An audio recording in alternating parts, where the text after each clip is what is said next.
Amém? Glória a Deus. E diante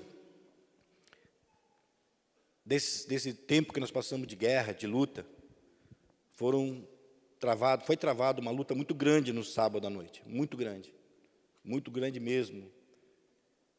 Foi como se o dia de domingo amanhecesse ainda escuro, mesmo tendo sol, parecia que era um dia negro, parecia que parava uma nuvem negra.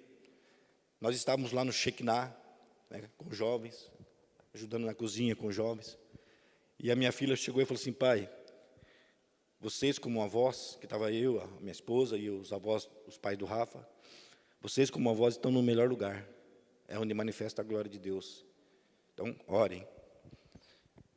E Deus foi muito bom mesmo, Deus foi maravilhoso.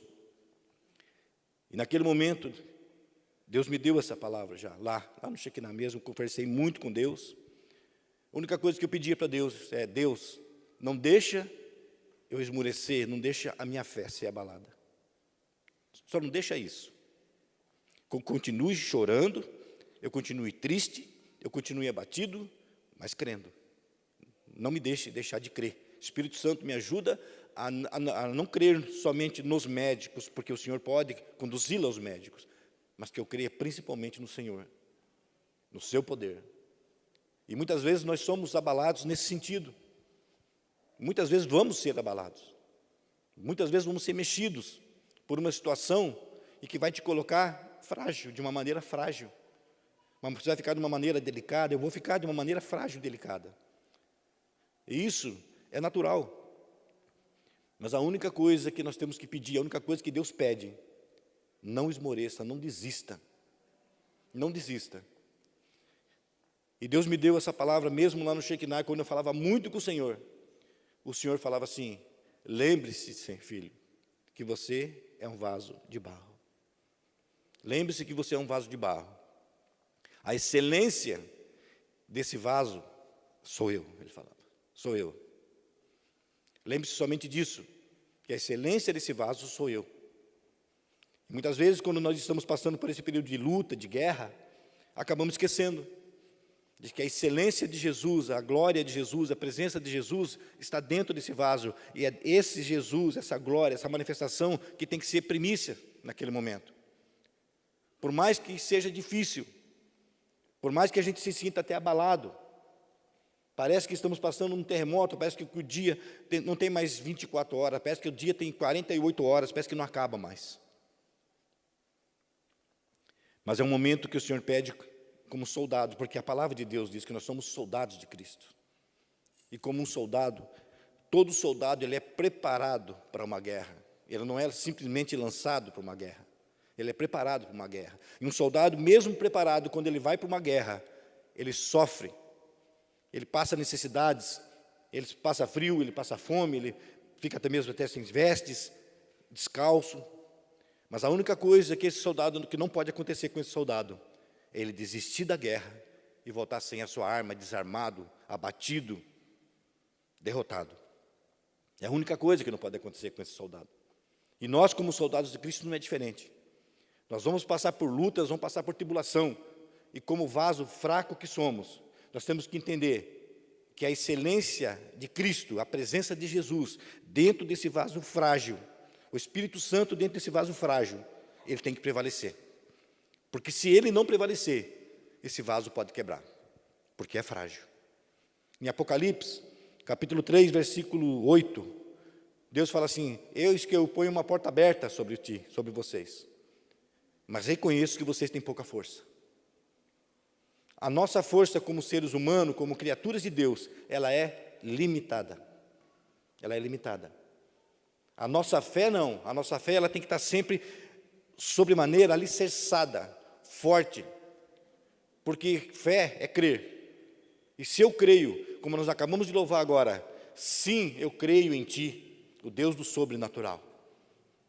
Isso não significa que você não vai ser abalado, isso não significa que você não vai sentir na carne, porque a Bíblia diz que o espírito está pronto, mas a carne é fraca. Não quer dizer que você não vai sentir na carne, não quer dizer que você não vai chorar. Deus não fez super-homens, nem super-mulheres, nem super-crentes.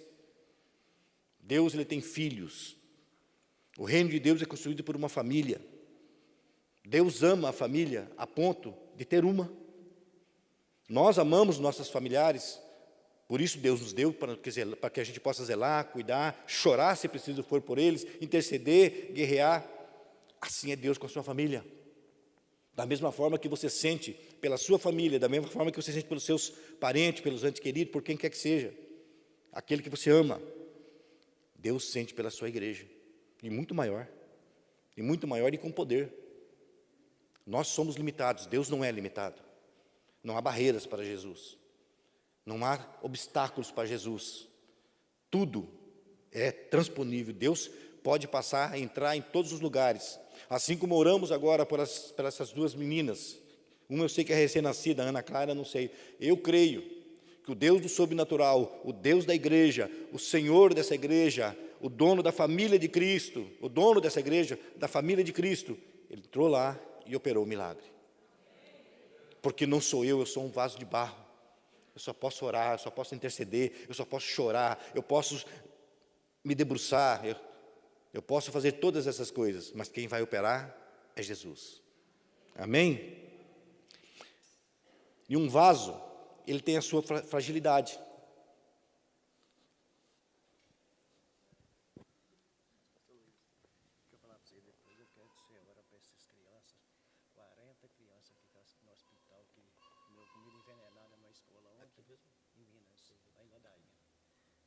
Pessoas no hospital, tá tudo. Não sabe se é veneno da comida, o que aconteceu. 40 crianças. O irmão não interrompeu a palavra. Está dentro da palavra. Nós estamos falando de um Deus do sobrenatural. E ele falou que agora ele tem uma notícia de que em Minas, né, irmão, ladainha, 40 crianças estão dentro do hospital, não sabe se estão envenenadas. Estão todas ali, como eu não vou mostrar a foto para vocês, mas a foto estão jogados todos no chão ali do hospital. 40 crianças envenenadas, provavelmente. A gente não chora só pela minha família. A gente não clama pela minha família. Eu não clamo só por eles. Eu clamo pela família de Cristo. Eu clamo por aqueles que ainda nem conhecem Jesus. Nós vamos levantar mais uma vez. Nós vamos orar agora. Nós vamos interceder para essas 40 crianças. Satanás não está brincando. Ele não está de brincadeira. Ele não brinca de matar. Ele mata. Ele não brinca de destruir, ele destrói. E não importa a idade. Essas crianças, nós vamos agora orar tomando posse da vida de cada uma delas. Não somente o suspiro de vida, não somente a vida, mas a vida com Cristo em nome de Jesus. Se Deus deu a oportunidade de nós orarmos por ela, nós vamos resgatá-las das trevas e trazer para a luz em nome de Jesus. Amém? Vamos orar, ore com fervor, ore com clamor. Pai, em nome de Jesus, nós cremos que essa notícia que chegou aqui agora, Senhor, de emergência, no meio do teu culto, tem um propósito, ó Deus. Eu creio que é o livramento dessas crianças, é a cura, é a libertação, ó Pai, e principalmente a salvação, ó Deus. Eu creio que o Senhor tem propósito na vida dessas crianças, ó Deus. Por isso nós como igreja agora clamamos, nós intercedemos, nós pedimos, ó Deus, a cura. Deus, em nome de Jesus, nós repreendemos o espírito de morte, saia da vida dessas crianças, largue essas crianças agora, e nós profetizamos agora a cura, a libertação, restauração, ó Deus, que cai, limpa agora o sangue dessas crianças, o estômago, ó Deus, bota tudo para fora, tudo aquilo que tem feito mal na vida dessas crianças, Senhor. Em nome de Jesus, nós resgatamos agora a vida dessas crianças para o teu reino. Nós pedimos agora a saúde, a restauração física deles, ó Pai. Em nome de Jesus, nós oramos, nós cremos e entendemos que o Senhor já se faz presente naquele lugar, Senhor. Em nome de Jesus, amém. E graças a Deus, amém. Uma salva de palmas para o Senhor. Aleluia, aleluia. Glórias, glória a Deus. Pode se sentar, meu irmão. Obrigado, irmão. Deus abençoe. É isso aí, a igreja viva, como o Rafa disse, como o presbítero Rafael disse. A igreja viva do Senhor tem que ser assim. É momento de guerra? Vamos guerrear. É momento de recebermos o alimento? Vamos receber. É momento de adorarmos? Vamos adorar. Mas a igreja ela é feita de momentos, e um dos momentos que sempre vai surgir na igreja é o momento de guerra espiritual. Sempre vai ter, em nome de Jesus. E glória a Deus por isso, amém? Um vaso, ele é frágil, ele tem a sua fragilidade, mas ele é útil.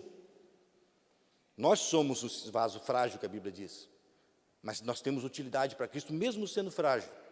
Mesmo tendo toda essa fragilidade, nós somos usados por Deus. Porque o valor, como foi dito, não está no vaso. O valor não está em mim. O grande valor está em quem habita em mim. Então, um vaso, ele só tem o seu valor, ele só tem, vamos dizer assim, ele só é útil quando o Espírito Santo está dentro dele. Então, nós precisamos entender que o princípio dessa palavra que Deus está nos colocando no coração é que nós não somos merecedores de nada, como disse o apóstolo Paulo. A graça do Senhor basta para nós. Só temos que se deixar ser usados pelo Senhor. E Jesus, na sua infinita sabedoria, ele fez várias comparações. Ele coloca assim, um símbolo, como é que fala? Um símbolo, ele faz um símbolo. Uma comparação do homem. Ele coloca o homem como vaso, por sua fragilidade, por ser frágil mesmo, e pela necessidade de ter a unção de Deus nesse vaso. Mas ele também faz a comparação de como ovelha. Jesus fala assim: as minhas ovelhas, ouvem a minha voz e me conhecem. Jesus, a palavra de Deus, Jesus nunca apresentou nenhuma parábola, nenhuma passagem que não seja milagrosa, que tenha milagre, que tenha um fundamento, que tenha uma base. Toda a revelação de Jesus, ela tem um fundamento, ela tem uma base, ela tem um alicerce. Jesus nunca falou nenhuma palavra aleatoriamente, jogou palavras ao vento, não. Toda palavra proferida por Deus, toda comparação, Jesus fez, tem um fundamento. Por que ele nos chama de ovelha? Já pararam para pensar? Por que Jesus nos chama de ovelha? Vaso, árvore. Ele nos compara com árvores. Uma árvore, porque ela precisa ser regada. Uma árvore que está sem uma terra devidamente preparada, sem água, que ela não seja regada. Ou ela não dá fruto, ou ela morre. Por isso Jesus sempre faz essas comparações, mas com fundamento, com um alicerce, com uma base. E por que ovelha? Poderia Deus ter nos chamado de leões, gato é muito esperto, não é não? O gato é muito esperto, não é não? E por que Jesus nos chamou e falou assim, meus gatinhos? Para nós homens seria alguns até cresceriam, achariam bom, né? Meus gatinhos. Mas Jesus chamou de ovelha, as minhas ovelhas. Ovelha, ela é totalmente dependente, irmão. Ovelha, ela não tem nem sabedoria. Não sei se vocês percebem, quando vocês veem filme, alguma coisa, até mesmo naturalmente, alguém já viu?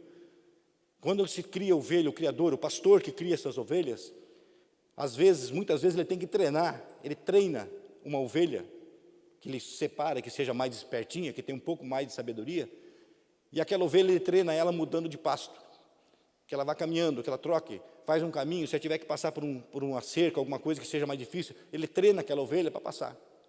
E ele coloca um sininho no pescoço dela. Já viram isso? Quando aquela ovelha anda, ela balança, tlim, tlim, tlim, tlim. As outras ovelhinhas escutam o sininho, a batida do sininho, e vão atrás dela. E vão seguindo ela. Se ela para, elas também param, todas param. Se ela passa na cerca difícil, lá no buraco difícil de passar, elas também passam. Então a ovelha, ela não tem sabedoria. Ela não tem muita inteligência. O animal, tá? Ela não tem muita sabedoria. E mais ainda, a ovelha não tem defesa. A ovelha tem garra. A ovelha ataca, mordendo, feroz, é um animal feroz? Não é, é manso. É um animal manso, sem defesa. Precisa de um pastor. Precisa de alguém que cuide dela. Precisa de alguém que oriente ela. Tem um pastor que teve há muitos anos na nossa igreja, para os mais antigos aqui, talvez assim, eu falo antigos não de idade, tá, irmão? Os antigos de tempo de igreja. Todos nós somos jovens ainda. Os mais antigos da igreja lá do centro, da igreja evangélica de Ubatuba, talvez lembre que teve uma vez um pastor na nossa igreja chamado Josué Botelho. Pastor Josué Botelho, se não me falha a memória, acho que é isso mesmo. O Kleber deve lembrar. E esse pastor, ele pregou justamente sobre o bom pastor, que é Jesus Cristo. E ele falou assim, que certa vez, um homem, ele tinha um gato. E esse gato dava muito trabalho para esse homem. E o que esse homem pensou? Eu vou me desfazer desse gato. Eu tenho que dar um jeito nesse gato. Ele pegou o gato, colocou o gato dentro de um saco e caminhou algumas quadras. Circulou algumas quadras e largou aquele gato. Abriu o saco, largou e falou, fique aí que agora eu vou embora. Eu não quero você lá em casa. Não quero mais saber de você não, gato. Quando ele chegou na casa dele, quem estava esperando ele na porta da casa? O gato. O gato estava lá. O gato chegou primeiro que ele. Ele falou assim, bom, então agora eu vou fazer diferente, eu vou mais longe.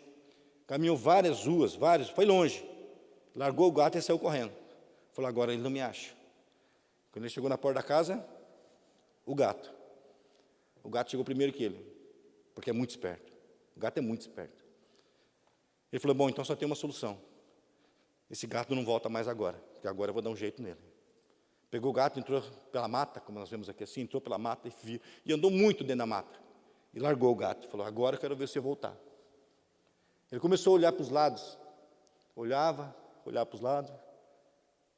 Qual foi o lado que eu vim? Ele teve que seguir o gato. O gato levou ele de volta embora, porque ele não achava o caminho. Ele contou essa história que eu achei muito interessante, porque o gato é um animal esperto, muito esperto, ao contrário da ovelha.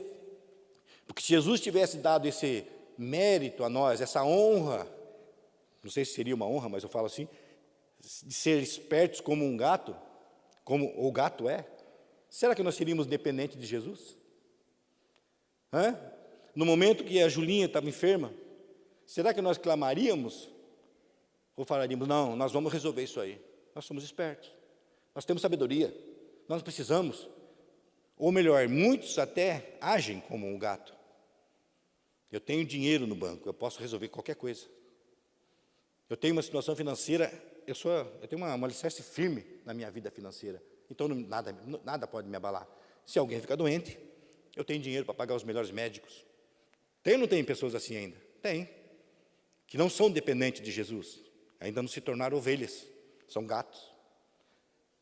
Só que chega um momento da vida desse gato que a doença não tem cura. Vamos dar um exemplo como um câncer. Ele não tem cura. Naturalmente, dependendo do estado que estiver avançado, não tem cura. Tem um tratamento, mas não tem cura. Se estiver avançado, pior ainda. E aí o gato, ele se pergunta, o que eu faço com o meu dinheiro no banco agora? Irmãos, eu sei que é assim que funciona, porque eu falei para minha filha, filha, Deus é agora que age. Quando a minha neta falou, é Deus que vai agir. É Deus que vai agir. Se necessário for um financeiro, se Deus abrir essa porta e falar, olha, vocês vão precisar gastar, a gente se desfaz de tudo que tem. Tudo. Porque isso não tem valor diante da vida da Julinha.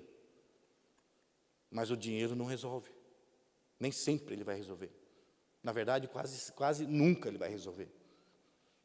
O dinheiro consegue tirar alguém da droga? Não. Pode melhorar, pode dar mas tirar dali, daquela situação, o dinheiro restaurar um casamento, o amor de um casamento, não o casamento, o amor de um casamento, a fidelidade de um casamento? Não, também. Não. Porque enquanto nós se mantermos como gato, acharmos que somos espertos, não somos um vaso de barro, não nos colocamos como um vaso de barro, não nos colocamos como ovelhas, nós vamos padecer, porque nós dependemos de nós mesmos. Em Provérbios fala, bem-aventurado é o homem que não se estriba nas suas forças, não se apoia no seu conhecimento.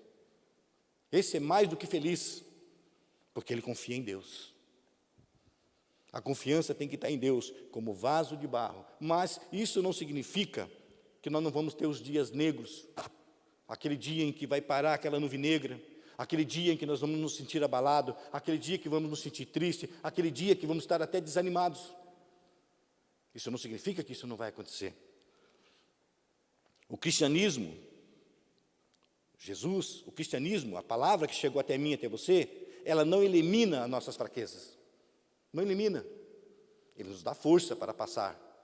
Ele nos dá ânimo para passar pela fraqueza, pelas lutas. Mas ele não elimina as nossas fraquezas.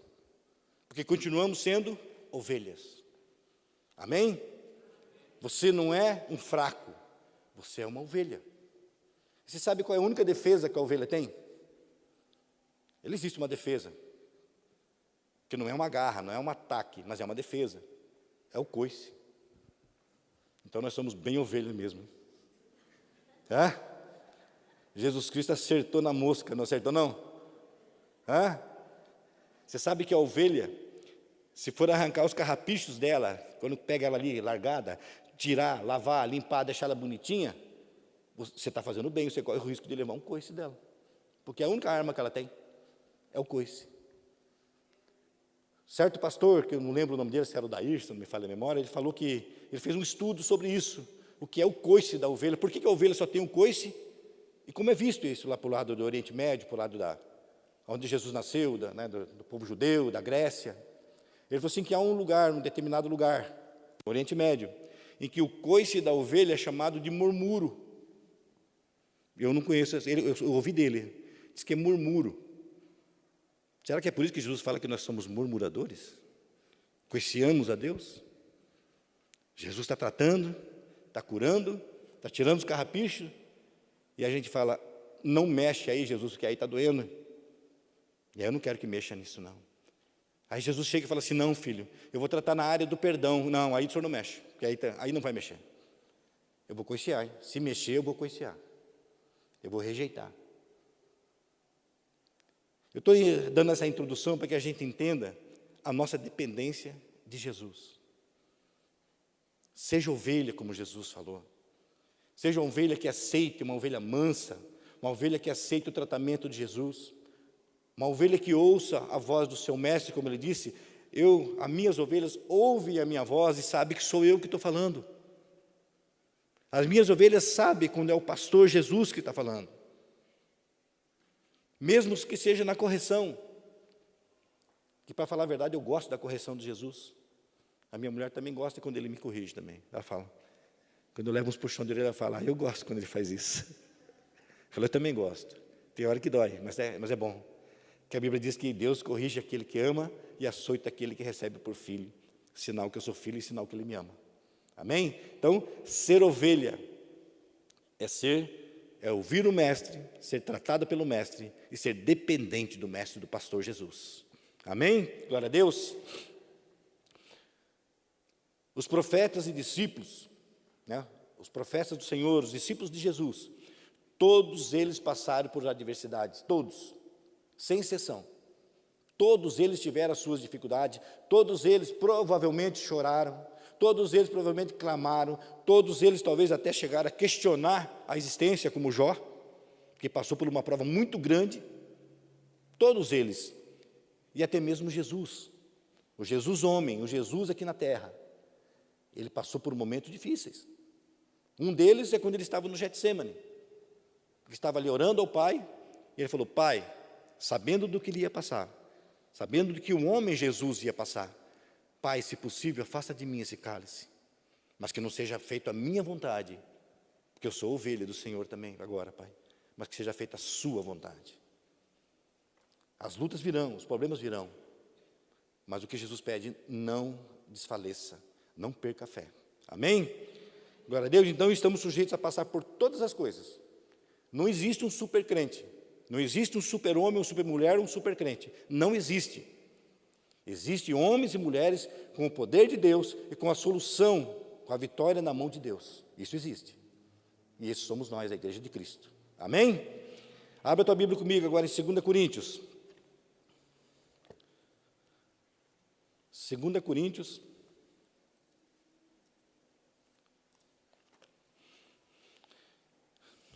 Capítulo 4.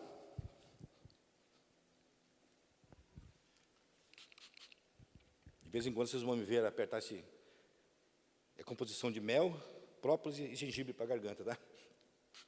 Não estou com bronquite, com nada. É para poder dar uma melhorada na garganta. Amém? 2 Coríntios capítulo 4, versículo 6 em diante, nós vamos ler. Amém? Porque Deus que disse que das trevas resplandecesse a luz, é quem resplandeceu em nossos corações, para a iluminação do caminho, para a iluminação do conhecimento da glória de Deus na face de Jesus Cristo. Temos, porém, esse tesouro em vaso de barro, para que a excelência do poder para que a excelência do poder seja de Deus e não de nós. Em tudo somos atribulados, mas não angustiados, perplexos, mas não desanimados, perseguidos, mas não desamparados, abatidos, mas não destruídos, trazendo sempre por toda parte a mortificação do Senhor no nosso corpo, para que a vida de Jesus se manifeste também em nossos corpos. Assim, nós que vivemos estamos sempre entregues à morte por amor de Jesus, para que a vida de Jesus se manifeste também em nossa carne mortal. Jesus, a manifestação de Jesus na minha e na tua vida, não é somente aquele momento de lazer, não é somente naquele momento de glória, da presença, como nós estamos sentindo nesse lugar, como sentimos na adoração. Não é somente a manifestação de Jesus, não é somente aqui, agora, dentro da igreja. A manifestação de Jesus vai ser quando você estiver no teu trabalho e você for afrontado. Até mesmo por ser crente, por ser cristão. A gente fala crente, né? Mas até mesmo por ser cristão. Até mesmo por ser um seguidor do Evangelho, você vai ser perseguido. Talvez seja dentro da sua própria casa. Talvez seja dentro da sua própria igreja. Nós não estamos livres de perseguição. Nós não estamos livres de luta. Aqui fala, temos porém, no versículo 7, temos porém esse tesouro, Jesus Cristo, o Espírito Santo, a presença da Trindade em nós, em vasos de barro, para que a excelência do poder de Deus, para que a excelência do poder seja de Deus e não nossa. Quando o apóstolo Paulo falou a tua graça, Deus falou, a minha graça te basta. Paulo, Jesus falou, a minha graça te basta. A salvação, o favor imerecido, o sofrimento de Jesus, o preço que ele pagou na cruz, isso tem que ser o suficiente para que a gente possa crer, acreditar, porque ele se entregou por amor. Em João capítulo 1 fala que todos aqueles que creem em Jesus Cristo são chamados filhos de Deus. É um processo. Primeiramente, nós cremos que Jesus é o Filho de Deus. Primeiramente, nós cremos em Jesus. Nós recebemos Ele como nosso Salvador, como Senhor das nossas vidas. E o segundo processo é que o Espírito Santo vem e habita em nós. Então, nós já deixamos de ser um ser comum, uma criatura. Nós passamos a ser filhos de Deus. E muito mais. Deu-lhes quando fala em João capítulo 1, e deu-lhes o poder de ser filho de Deus. Não fala simplesmente que nós se tornamos filhos quando recebemos Jesus. Ele nos dá poder. Ter Jesus na vida é ter poder. Caminhar com Jesus é caminhar com poder. Na hora da tribulação, da angústia, como o apóstolo Paulo falou aqui, em tudo somos atribulados, mas não angustiados, perplexos, mas não desanimados, perseguidos, mas não desamparados, abatidos, mas nunca destruídos. Porque esse templo que pertence a Jesus, ele já não pode ser mais destruído.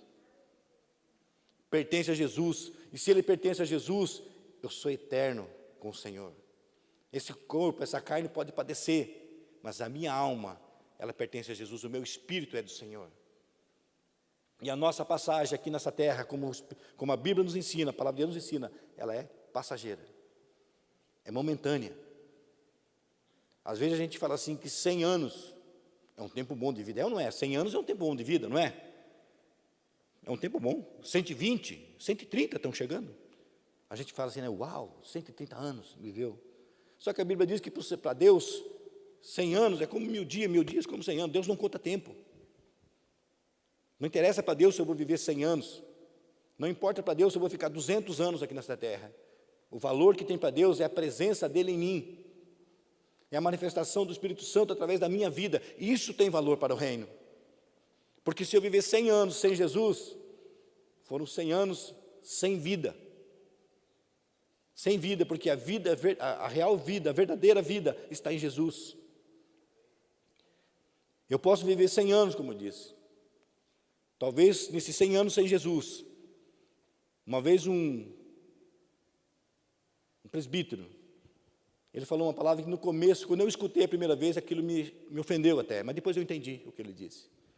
Ele falou que o homem sem Deus, o homem sem Jesus, isso não é uma regra, irmão, tem exceções.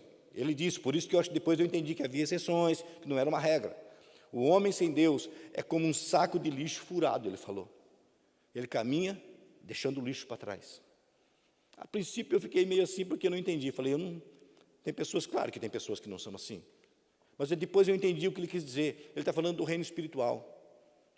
Um homem sem Deus, as atitudes dele não são boas. E é a Bíblia que fala.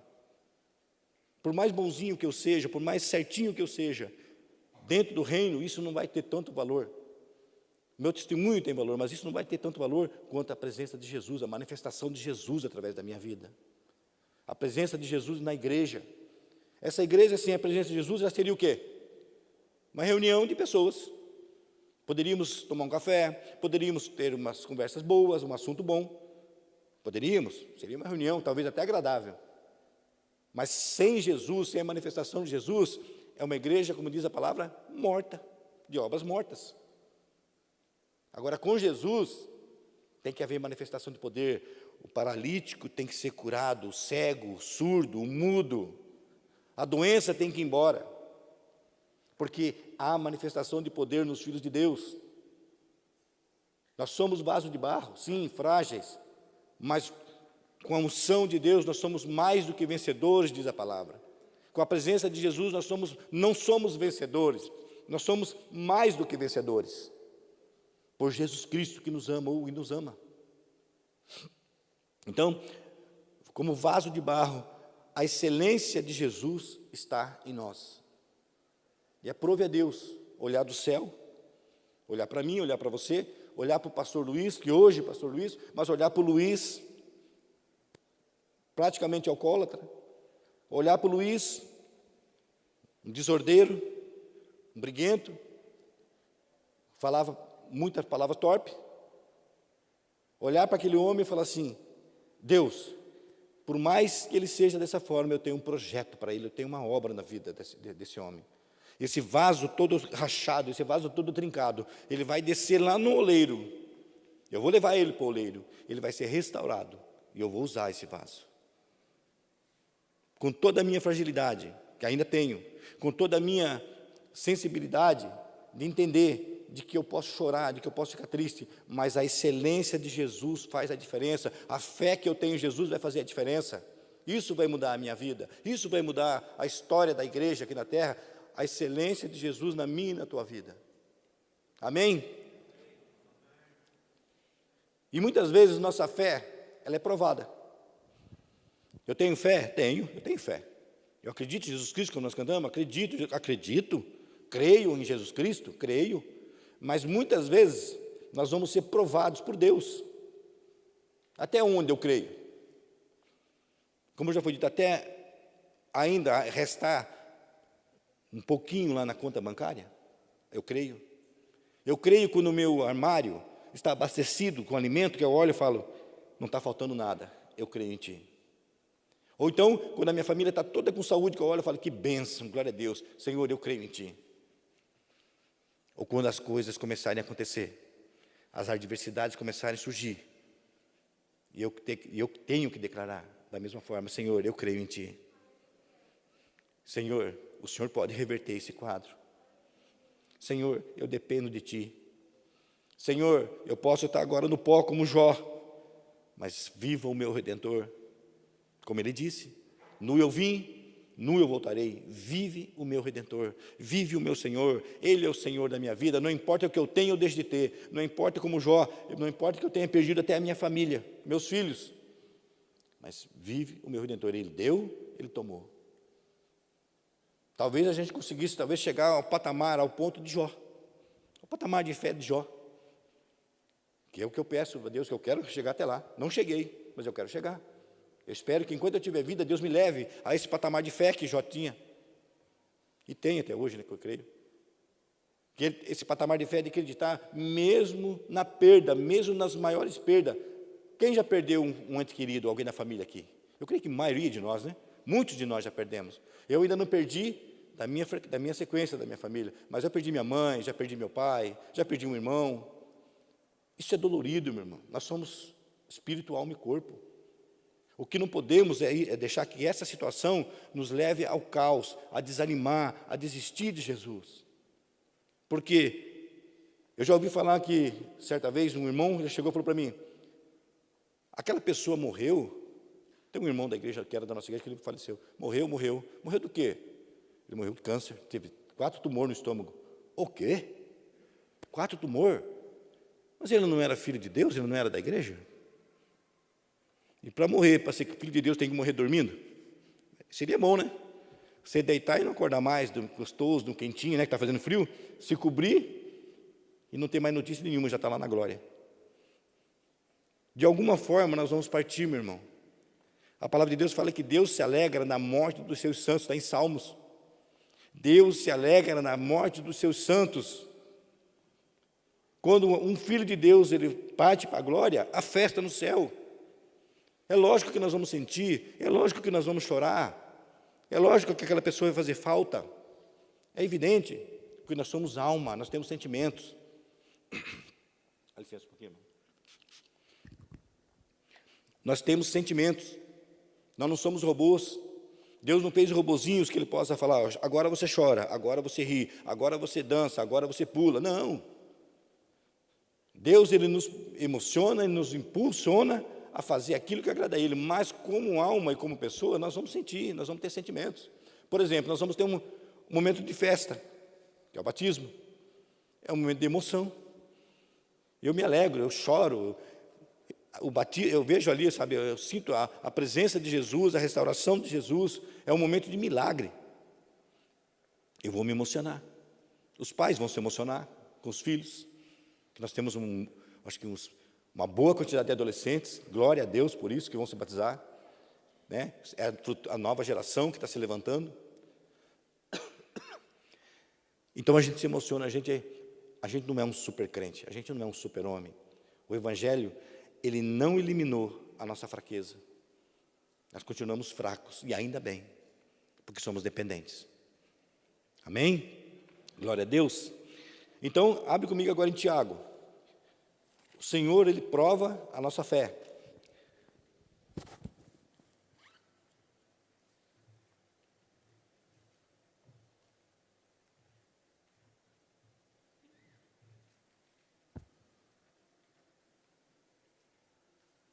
Esquentou, irmão. Agora esquentou. Glória a Deus. Tiago, capítulo 1. Tiago, capítulo 1, versículo 2 e 3. Meus irmãos, tende grande gozo ou grande alegria, quando cairdes em várias tentações. Versículo 3. Sabendo que a prova da vossa fé produz a paciência ou a perseverança. Há momentos que Deus vai permitir que as coisas aconteçam, assim como permitiu na vida de Jó, para provar a tua fé e a minha fé. Há momentos que Deus vai olhar para o meu coração e para o teu coração e vai falar, você se apoia em quê? Como diz lá em Provérbios, na sua sabedoria, você se estriba, você se apoia na sua sabedoria, naquilo que você pode fazer. Então Deus pode provar a minha fé, porque eu sou filho dele, ele pede para mim que eu tenha fé nele, não naquilo que eu posso fazer. Então, fala assim, então, do 3, sabendo que a prova da fé, da vossa fé, produz paciência, perseverança. Até o dia que eu estava lá no Shekinah cozinhando, estou falando de algo que eu vivi, né, irmão, que é a Julinha, a vida da minha neta. Eu estava com fé, eu estava bem com Deus ali, eu estava servindo ao Senhor. Mas quando houve essa situação, e que teve que guerrear, teve que chorar, teve que clamar, ficar abatido, ficar triste. Quando passou a prova da fé, que a notícia foi que ela estava curada, a perseverança aumentou, a fé aumentou, o crer em Jesus aumentou. Então, nem sempre a prova da fé é para simplesmente saber se você ama ou não ama a Deus, porque nós amamos a Deus. A prova da fé é para que você cresça, para que eu cresça. Quando eu estava orando lá, eu falei, Deus, olha pela minha filha, olha pela minha neta, olha pela tua família, são teus. Eu falei, se eu pudesse, Deus, eu falei isso assim, meio que no desespero, eu trocaria até de lugar com a Julinha. É lógico que Deus não faria isso. Eu trocaria de lugar com ela. Mas Deus falou assim comigo ali de noite, no escuro lá no Shekinah. Deus falou, deixa eles crescerem. Deixa eles crescerem. É a prova da fé. Deixa eles crescerem, deixa eles amadurecerem, deixa eles passarem por esse momento de luta, onde provavelmente vão se sentir só, talvez vão estar se sentindo sozinhos. E foi o que minha filha falou: pai, teve um dia que ela saiu para o médico debaixo de chuva, de noite. Ela falou: eu não sei se tinha gente na rua, eu não sei se alguém me cumprimentou, eu não sei nada, só sei que eu peguei a direção da clínica, do doutor, e falei: olha, eu vou lá e vou saber o resultado da Julinha. Mas ela foi cega, ela falou, ela não viu nada. Mas amém, era um tempo que ela tinha que passar por isso. E eu falei para ela: filha, o campo missionário, ele é sobremaneira excelente, mas não isenta a nossa fraqueza, ele não tira as possibilidades de passar por luta, por dificuldade, não. Eu estava na África, irmão, e surgiu uma situação aqui no Brasil. Eu estou na África, eu estava a 12 mil quilômetros longe daqui, então não chega de uma hora para outra. Eu saí para orar, onde eu moro lá, e comecei a falar com Deus. Falei: Deus, eu não posso fazer nada, só o Senhor. Eu não tenho direito nem nessa terra aqui, eu tenho direito de nada aqui, porque como estrangeiro, eu não tenho direito algum aqui. Eu só tenho o Senhor. Eu não posso nem daqui tomar altitude, quanto mais lá. E eu comecei a falar com Deus. Deus falou dessa forma comigo, eu caminhando: para. Eu entendi perfeitamente o Espírito Santo falar: para. E eu parei no meio da rua, irmão. Não tem movimento, eu parei no meio da rua. Ele falou: olha para frente. O que você pode fazer? Olha para o lado, para a esquerda, para a direita. E ele falou dessa forma: permito até que você olhe para trás, porque Deus não se agrada de quem olha para trás. Olha para trás, olha lá, o que você fez? O que você pode fazer? E aí ele falou assim para mim: agora olha para o alto. E ele falou: é eu e você. Há momentos da vida que vai ser você e Deus. Nem o médico, nem o irmão, talvez nem a igreja possa fazer alguma coisa por você, porque é um momento que Deus separou para que a tua fé seja aprovada, para que você seja aprovado e aprovado por Deus. Nós precisamos ser aprovados por Deus.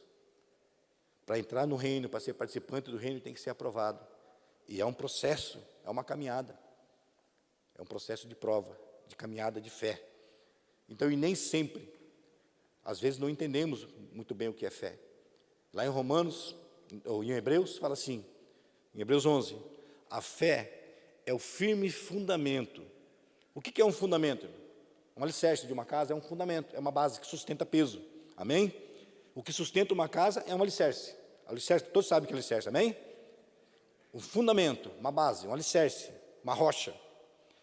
A fé é o firme fundamento, o alicerce das coisas que se esperam, mas que não se veem. Então, o meu alicerce de fé é crer e acreditar e esperar, simplesmente. Se esse alicerce estiver abalado, então eu não creio, então eu não tenho fé. A minha fé está acima, como diz lá daquelas duas casas, uma construída na areia e outra na rocha. Talvez a minha casa esteja na areia. E qualquer movimento do vento, bum, desaba. Cadê minha fé? A fé é o firme fundamento, é a rocha, é o alicerce das coisas que se esperam, mas não se veem. É o sobrenatural de Deus. A igreja precisa aprender a viver no sobrenatural de Deus. O que é possível a gente faz, e Deus dá condições. É para levar no médico, como o Rafael disse, é para colocar um acesso, vai ser colocado. Mas nós orávamos o que? Senhor, o Senhor coloca esse acesso. Usa a mão do médico, o Senhor coloca. Se ela tem que tomar remédio, o Senhor receita o remédio para ela. Agora, se não, é o Senhor mais ainda, porque agora é o sobrenatural. Agora é fé e agir no sobrenatural. Então, um vaso, uma ovelha, ou uma árvore, da forma que Jesus faz essas comparações, ela é dependente de Deus, tem que ser dependente de Deus para tudo. Uma árvore, se ela não estiver plantada na terra, ela é o quê? Nada, ela é morta, ela morre. Se nós não estivermos enraizados em Jesus, ligados em Jesus, Jesus Cristo fala assim em João capítulo 15, que Ele é a videira. Vós estão ligados em mim e eu em vós, e sem mim nada podereis fazer. Se não tiver enraizado a árvore, se essa árvore não estiver ali enraizada no solo chamado Jesus Cristo, se a ovelha não estiver atenta a ouvir a voz de Jesus, se o vaso não estiver cheio da unção de Deus, da presença de Jesus, não é nada. É sujeito a se abalar, sujeito à queda. Amém? Glória a Deus. Então, a nossa fé, ela é provada. Você não precisa abrir mais em Marcos capítulo 4. Jesus, ali relata que Jesus está num barco dormindo, descansando. E levanta-se uma tempestade. E os discípulos apavorados falam: mestre, não te importa que venhamos a perecer, mestre? Chamando a atenção de Jesus: acorda, mestre, levanta, Jesus, o vento está batendo sob maneira que vai afundar esse barco, você não se importa que a gente afunde, que a gente vá a pique?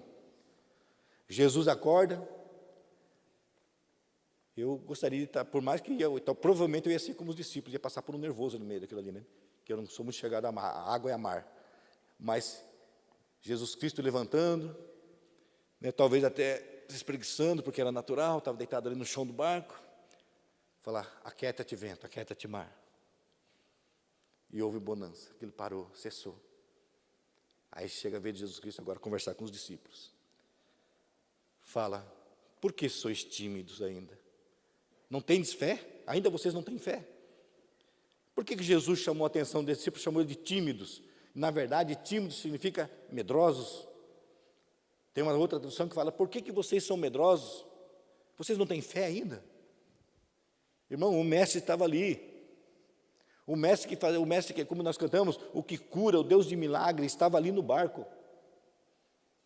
Jesus chamou a atenção dos seus discípulos não pela fraqueza deles, porque sabe, reconhece a fraqueza deles, mas porque estava ali junto. Eles poderiam falar talvez de uma outra maneira: Jesus, o Senhor está no barco? Então nós estamos seguros, mas pode virar. Lá no coração talvez eles pensassem: esse barco pode ir a pico, mas se o Senhor está aqui também, nós não vamos perecer, porque se morrermos, estamos com o Senhor. Se vivermos, estamos com o Senhor. O Senhor espera que, mesmo nas horas boas e nas horas más, a gente glorifique o nome do Senhor. É isso que Ele espera de nós. Então, por que sois tímidos? Por que sois medrosos? Ainda não têm fé? Vocês não creem que eu estou aqui? Vocês não creem no que vocês viram que eu fiz? Vocês não viram as obras que eu fiz? Nem assim vocês creem. Por várias vezes Ele chamou a atenção dos discípulos. Vocês estão vendo? Na verdade, Deus sabe até que nós somos movidos pelos sentidos, né? Ver, tocar. Deus sabe que nós somos assim. Irmãos, eu creio que é um tempo de Deus para essa igreja, como já foi profetizado, e até pouco tempo o pastor César fez uma ministração assim, numa quarta-feira. Há um tempo de Deus preparado para que nessa frente desse púlpito, coxos, cegos, mudos, famílias que estão destruídas, os surdos vão ouvir, os mudos vão falar, os cadeirantes vão deixar até jogar as cadeiras fora, se necessário for, as famílias vão ser restauradas. Há um tempo para essa igreja, e eu creio que isso vai acontecer. Eu creio. Mas para isso, Deus tem que estar preparando a igreja. Como vaso de barro, o dia que o Senhor me usar, ou usar qualquer um dos pastores, ou até mesmo você, para que você ore, para que essa pessoa ande, para que o surdo ouça, para que o mudo fale, a glória tem que ser do Senhor. A igreja tem que estar pronta para esse milagre. A igreja tem que estar preparada para que amanhã ou depois que isso aconteça, alguém não chegue no pastor Luiz e fala: pastor Luiz, eu quero a sua oração, porque aquele dia o coxo ou o aleijado andou. Eu vou ter que responder: quem sou eu? Eu não fiz nada. Eu sou somente um vaso, com a presença de Jesus e a unção de Jesus, mas a essência é Jesus. Eu não fiz nada, quem fez foi Ele. Seja um pastor, seja um membro da igreja, seja uma criança, ela vai fazer a oração e Jesus Cristo, através da vida, vai curar. Mas é Jesus Cristo, a glória é dEle, a presença é dEle. Aleluias. Por que sois tímidos? Diante das lutas e aflições, nós temos condições, nós temos preparo para sermos mais do que vencedor. Por que preparo? Porque Ele vem nos preparando, Ele vem nos orientando, a palavra tem sido ministrada, a adoração tem sido ministrada, para que o meu coração se incendeie, para que Ele crie uma chama de fé, a ponto de que eu possa crer de que Deus é poderoso para fazer infinitamente mais do que tudo que eu possa pensar, tudo que eu possa pedir. Ele é poderoso para fazer. Ele é poderoso, não eu. O vaso é de barro, a ovelha ouve e obedece. Em Romanos capítulo 12 ele fala: façam um culto racional. Fazei um culto racional. Vamos ler lá, Romanos capítulo 12? Romanos capítulo 12.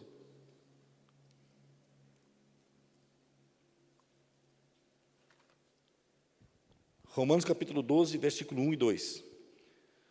Rogo-vos, pois, irmãos, pela compaixão de Deus, que apresentei o vosso corpo em sacrifício vivo, santo, agradável a Deus, que é o vosso culto racional. E não vos conformeis com este mundo, mas transformai-vos pela renovação do vosso entendimento, para que experimenteis qual seja a boa, agradável e perfeita vontade de Deus. Culto racional. O que é um culto racional? Quem é o Senhor dessa igreja? Quem é? Jesus. Isso é racional. Isso é um culto racional. Se eu venho para a igreja e eu não sei nem quem é o Senhor dessa igreja, então não é um culto racional, eu nem sei o que eu estou fazendo aqui dentro. Eu vim aqui porque me chamaram, eu vim aqui porque, sei lá, parece caído de bobeira, como diz o jovem, né? Um culto racional é você estar na casa do Pai e você ter o raciocínio, a razão, o entendimento de que você está prestando um culto a Deus. Ele pede, ele fala assim, rogo os irmãos, pela compaixão de Deus, que apresentei os vossos corpos em sacrifício vivo, santo e agradável a Deus, que é o vosso culto racional. Tudo aquilo que fazemos, tudo aquilo que dedicamos a Deus através das nossas vidas, tem que ser um culto racional a Deus. E não vos conformeis com este mundo. Nós não temos ligação nenhuma com as coisas deste mundo, mas transformai-vos pela renovação do vosso entendimento. Mude os pensamentos, mude o jeito de pensar. Traga um renovo para a tua mente. Se eu tenho Jesus e se a excelência é de Jesus em mim, então eu tenho que ter um entendimento, eu tenho que ter a minha mente já mudada a ponto de entender que Jesus Cristo faz e eu não faço nada. Jesus Cristo é tudo e eu não sou nada estou falando diante da glória de Deus, tá, irmão? Diante do poder de Deus, eu estou vendo. Eu não sou nada diante, pelo contrário, Deus chamou o povo de Israel como trapo de imundícia. Chamou Israel como trapo de imundícia, porque achavam que podiam fazer, estavam no pecado, estavam desviados da presença de Deus. Deus fala, vocês são como trapo de imundícia, vermezinho de Jacó. Uma vez eu falei isso para o irmão, ele falou assim, irmão, nós não podemos falar isso para novo convertido não, né? Eu falei, realmente, se você for evangelizar e falar isso, você vai espantar a pessoa mesmo, né? Porque você é um trapo de imundícia, um vermezinho de Jacó, ele não vai entender. Mas a igreja de Cristo eu sei que a igreja de Cristo entende e precisa entender. Quando Deus falou, Israel, vocês são como trapo de imundícia, vermezinho de Jacó, vocês não são nada.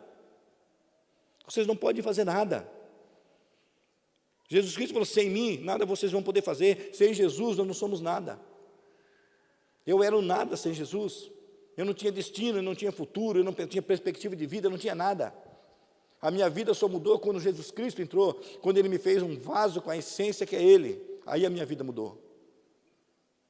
Hoje eu tenho outro entendimento, hoje eu tenho, não pela idade, mas porque conheço Jesus, sei quem habita em mim, hoje eu tenho uma nova visão de igreja, uma nova visão da família de Cristo, por mais que eu erre, por mais que eu tenha meus defeitos, eu amo Jesus e você vê Jesus até o fim da minha vida.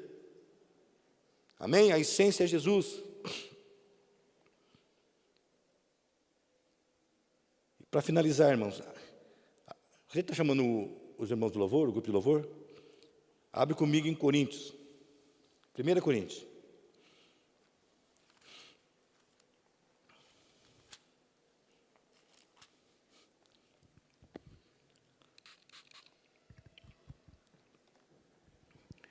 Primeira Coríntios, capítulo 10.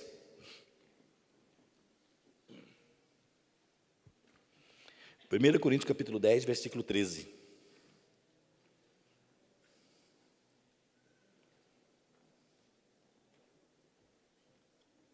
Não, desculpa, irmão. Não é 1 Coríntios 10, 13, não.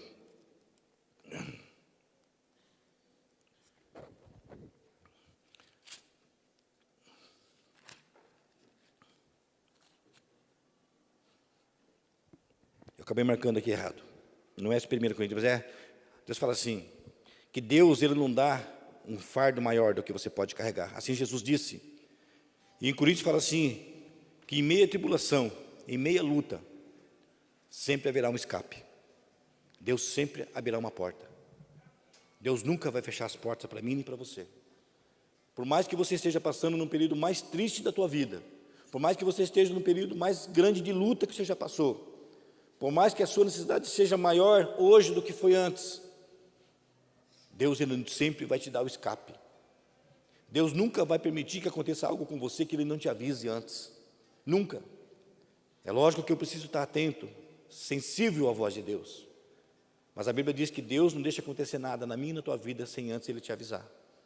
Ele te avisa antes. De alguma forma Ele vai te avisar através da palavra, através de um louvor, que você vai estar ouvindo ali, só você e Deus, né? Através de um irmão, através de uma profecia. Deus sempre vai te avisar. E Deus sempre vai abrir uma porta de escape para você. Você nunca vai ficar só, você nunca está só.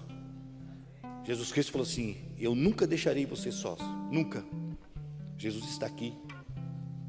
Eu costumo imaginar que Jesus, eu sei que Ele é grande, eu sei que Ele é poderoso, mas eu costumo imaginar Jesus, às vezes, sentado do meu lado, do meu tamanho mesmo assim, da minha estatura, sentado comigo, e aí eu começo a conversar com Ele, do lado assim: Jesus, eu sei que o Senhor é grande, eu sei que o Senhor é poderoso, mas como seu filho, e com a liberdade que eu tenho de filho, de falar com o Senhor, agora estou me expressando assim, e eu começo a conversar com Jesus. Jesus, Ele se agrada, o Espírito Santo se agrada. Jesus falou assim: eis que eu vou para o Pai. Eu vou para o Pai, eu vou voltando, eu estou indo lá para encontrar com meu Pai, depois de ressurreto, depois que Ele ressuscitou. Eu estou indo com o Pai, mas eu vou deixar com vocês o Consolador, o Espírito Santo. Eu vou deixar aquele que vai consolar, eu vou deixar aquele que vai abrir portas para vocês, eu vou deixar aquele que vai fechar as portas para vocês. O Espírito de Deus habita em você, vaso frágil. O Espírito de Deus habita em você, ovelha. O Espírito de Deus está em você, árvore regada pelo Senhor, que vai dar frutos, gera frutos. Mas é preciso que a gente entenda que a glória e a excelência é dele. Deus pode te usar hoje para uma cura. Deus pode usar hoje você para uma restauração. Deus pode te usar para restaurar famílias hoje, ainda hoje. Mas entenda que a glória é dele, e sem ele você não faz nada. Sem ele você não faz nada. Mas Jesus está aqui e vai estar se manifestando com poder e glória.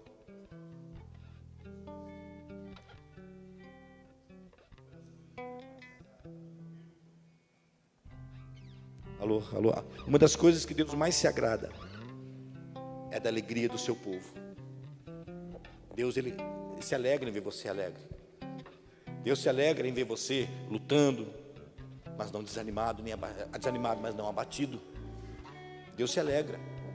Há momentos da vida que você vai lutar, você vai gemer, você vai chorar, mas enquanto você estiver clamando, enquanto você estiver pedindo, buscando nele, o coração de Deus vai estar alegre com você. E a resposta vem. A resposta vem. Eu sou um milagre de Deus. Eu sou. Você é um milagre de Deus. Você está aqui porque você é um milagre. Hoje naquela piscina vai acontecer milagre.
Esse microfone, olhando pelo que aconteceu agora, é parecido com nós.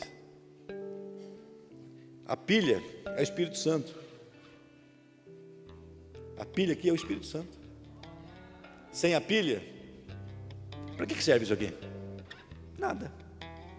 É uma peça, talvez até bonita, tem até aparência, mas não serve, não cumpre o objetivo dele. Não cumpre. E se eu e você sem o Espírito Santo, é esse microfone aqui, há um segundo atrás, uns 2 segundos atrás.